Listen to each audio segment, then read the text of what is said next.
All right, go to File, New Project.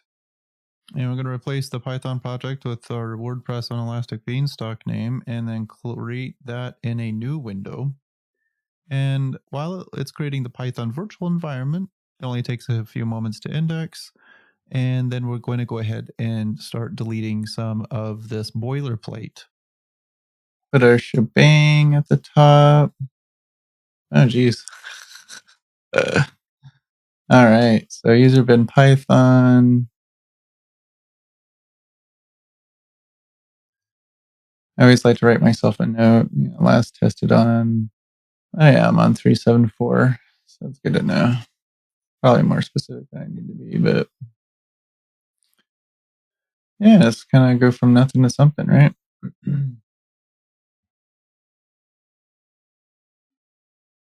Let's see here.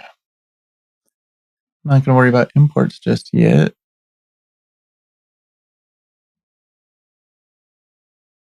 Shift F6. Go ahead and rename this to be, what is this, build.py? Let's see what my options are here. So we want to parse some args, right? So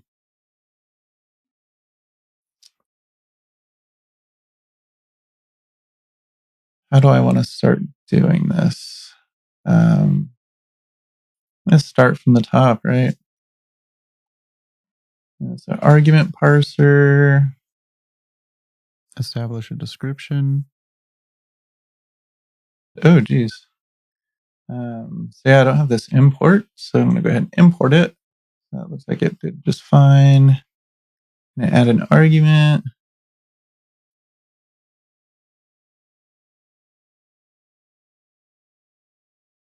Yeah, let's do parse args. What do I call this? Def get CLI args. I don't know. It seems halfway decent, right? And I don't even think I need a variable. I could just return it, right? Yeah, this is kind of fun, right? Not too bad. We're off to a good start, but we should probably test that this actually works, right? Guess the first thing we'll do is we'll just, call our args, right? We got to get the args. Just for a simple test. Maybe we could print out the. And then I set a new args variable, so that way I can easily set a breakpoint here in the IDE. Put another line there for the PEP8 or whatever the style guide. Oh, it's got to be a multiplier of 4. Interesting. Didn't expect that.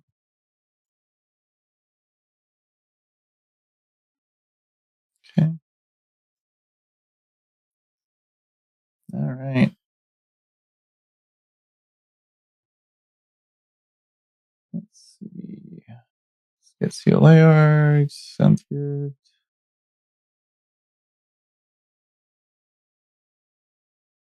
This has changed since the last time I tested it. Glad we have a nice IDE for this. And I'll indent the rest of this. Follow the PEP8 standards. Get rid of the template. Oh yeah, and I guess I don't have to print it anymore because we're just going to debug it, right? See what ends up happening. Bug this thing.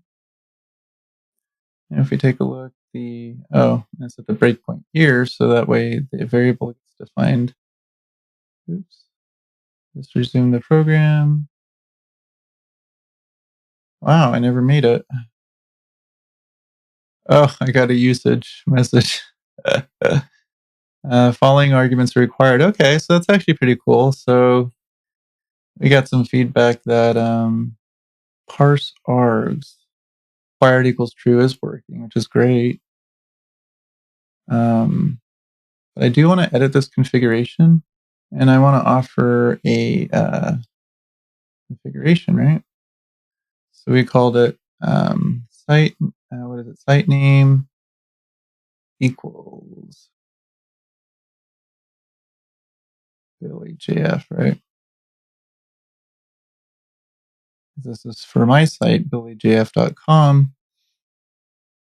Alrighty, let's see. All right, so now supposedly I specify the site name. So let's see if I can debug it again. See if I get what I expect. Yeah, see, site name equals billyjf. So if I were to execute an argument here, I can check my work real quick. Just a few keystrokes. Args. I don't know. Args that site. What is it? Site name. And I get billyjf. So it does work pretty well. So we got our arguments. That's awesome. Let's continue. And I can see that I got a successful run, which is pretty cool.